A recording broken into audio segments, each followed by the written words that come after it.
दोस्तों नमस्कार, मैं राम सूरत यादव। क्या इलेक्टोरल बॉन्ड का पूरा सच या पूरा डाटा देश के सामने अभी नहीं आ पाया? ऐसा हम इसलिए कह रहे हैं कि अब जो खबर आ रही है उससे यह जो है मालूम पड़ रहा है कि इलेक्टोरल बॉन्ड का चुनावी चंदा का जो डाटा है वह पूरी तरीके से आधा अधूरा है और एसबीआई जो डाटा चुनाव आयोग को दिया है वह पूरी तरीके से आधा अधूरा डाटा दिया है। और अब तो यह खुलासा हो रहा है, विशेष सूत्रों से यह जानकारी हो रही है कि एसबीआई ने बहुत बड़ा खेल करते हुए चुनाव आयोग को जो डाटा दिया है वह आधा अधूरा दिया है। सुप्रीम कोर्ट के दबाव के आगे एक तरीके से एसबीआई ने डाटा तो चुनावी इलेक्टोरल बॉन्ड को दिया लेकिन आधा अधूरा दिया है। तो आज हम इसी पर खुलासा करेंगे कि क्या जो है डाटा जो दिया गया है वह आधा अधूरा दिया गया है। अगर पूरा डाटा देश के सामने आ जाता, इलेक्टोरल बॉन्ड का पूरा सच देश के सामने आ जाता तो क्या बीजेपी के लिए और मुसीबत चुनाव में आ जाती? तो आज हम इसी पर खुलासा करेंगे। लेकिन निवेदन है कि पहली बार हमारे चैनल पर हैं तो लाइक सब्सक्राइब कर लें और वीडियो को अंत तक जरूर देखें। तो सबसे पहले हम इलेक्टोरल बॉन्ड को लेकर के बताना चाहते हैं कि सुप्रीम कोर्ट के आदेश के बाद भी एसबीआई इलेक्टोरल बॉन्ड का डाटा चुनाव आयोग को देने के लिए तैयार नहीं था, बल्कि याचिका सुप्रीम कोर्ट में लगा करके जून तक का समय मांगा था। और कहीं किसी कीमत पर जो है एसबीआई नहीं चाहता था कि जो है चुनाव से पहले हमें डाटा देना पड़े। पूरी तरीके से जो है एसबीआई सुप्रीम कोर्ट में याचिका दाखिल करके जून तक का समय मांगा था, लेकिन कड़ा रुख अख्तियार करते हुए chief justice of India DY Chandrachud ultimatum देते हुए 24 घंटा का समय दिया था कि 24 घंटे के अंदर अगर आप पूरा डाटा चुनाव आयोग को नहीं देते हैं तो आपके खिलाफ बहुत बड़ी कार्रवाई की जाएगी और एक तरीके से कोर्ट का आदेश न मानने के लिए अवमानना का कार्रवाई आपके खिलाफ की जाएगी। तो आप समझ सकते हैं कि एसबीआई उस समय डाटा तो चुनाव आयोग को सुप्रीम कोर्ट के कड़ी जो है फटकार के बाद दिया, लेकिन क्या वह डाटा आधा अधूरा दिया है? अब जो खबर आ रही है विशेष सूत्रों से कि जो यानी डाटा चुनाव आयोग को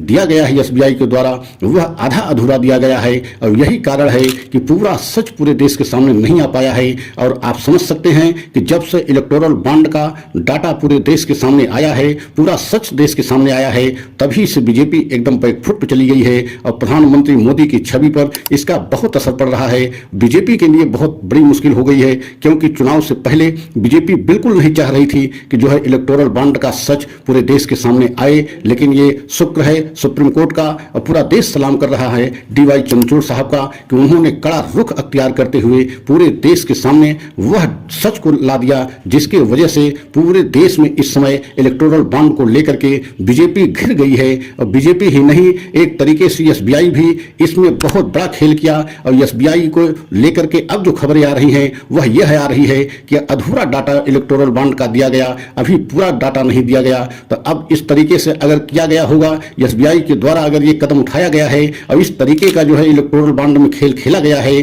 तो आप समझ सकते हैं कि आने वाले समय में सुप्रीम कोर्ट से बहुत बड़ी मुसीबत एसबीआई के लिए आ सकती है, क्योंकि सुप्रीम कोर्ट बेहद सख्त और कड़ा रुख अपना चुका है। और अगर जो है ये सच साबित हुआ कि आधा अधूरा जो है इलेक्टोरल बॉन्ड का जो है डाटा चुनाव आयोग को दिया गया है और जो चुनाव आयोग अपने वेबसाइट पे डाला है अगर पूरा डाटा नहीं है और डाटा अधूरा निकलता है तो आप समझ सकते हैं कि आने वाले समय में एसबीआई के लिए बहुत बड़ी मुसीबत जो है सुप्रीम कोर्ट बन सकता है। और यही कारण है कि जो अब विशेष सूत्रों से खबरें आ रही हैं, जो जानकारी मिल रही है उसके मुताबिक तो यही जानकारी मिल रही है कि एसबीआई पूरी तरीके से इलेक्टोरल बॉन्ड का सच जो है चुनाव आयोग को पूरा डाटा नहीं दिया और जितना डाटा दिया चुनाव आयोग वही डाटा जो है अपने वेबसाइट पे डाल दिया। क्योंकि अगर चुनाव आयोग भी अगर पूरे डाटा से खेला है, अगर पूरे सच को नहीं अपने वेबसाइट पे डाला है तो चुनाव आयोग के लिए भी मुसीबत बन सकती है। और अगर ऐसा नहीं है तो एसबीआई के लिए आने वाले समय में सुप्रीम कोर्ट से बड़ा आदेश हो सकता है, क्योंकि जिस तरीके से इस समय खबर चल रही है और बहुत विशेष सूत्रों से खबरें मिल रही हैं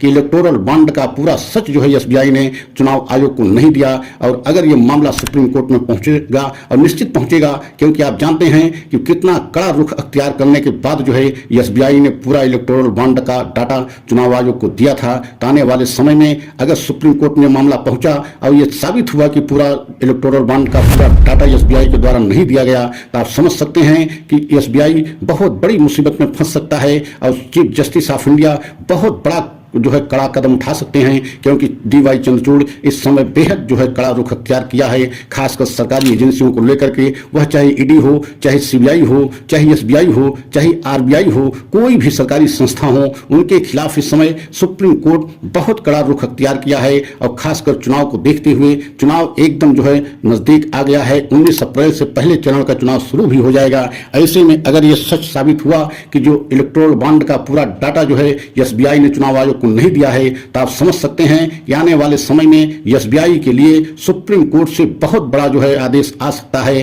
और SBI के लिए बहुत बड़ी मुसीबत खड़ी हो सकती है। अगर यह खबर सच है कि जो इलेक्टोरल बॉन्ड का डाटा है वह अधूरा दिया गया है, अगर अधूरे में पूरे देश में इतना जो है एक तरीके से चर्चा का विषय बना हुआ है कि बीजेपी भी भ्रष्टाचार में लिप्त है, बीजेपी भी भ्रष्टाचार से मुक्त नहीं है, क्योंकि चंदे के माध्यम से इतना बड़ी रकम जो है ली गई और उसके बदले में क्या उनको धंधा दिया गया, यही चर्चा पूरे देश में चल रही है। और खासकर बीजेपी के लिए, प्रधानमंत्री मोदी के लिए इलेक्टोरल बॉन्ड 2024 के चुनाव में बहुत बड़ी मुसीबत खड़ी कर सकता है। जिस तरीके से पूरे देश में चर्चा चल रहा है कि क्या प्रधानमंत्री मोदी जी इसी तरीके से भ्रष्टाचार समाप्त करेंगे कि इतना ज्यादा जो है चुनाव के लिए चंदा और चुनावी चंदा स्कीम बना करके एक तरीके से चंदा लेना और उनको धंधा देना, एक बहुत बड़ा जो है फ्रॉड और घोटाला है। यही सुप्रीम कोर्ट कहा भी है कि यह स्कीम ही पूरी तरीके से फ्रॉड है और असंवैधानिक है, गलत है। और यही कारण है सुप्रीम कोर्ट ने कड़ा रुख अख्तियार करते हुए पूरे देश के सामने सच को ला दिया है। लेकिन आने वाले समय में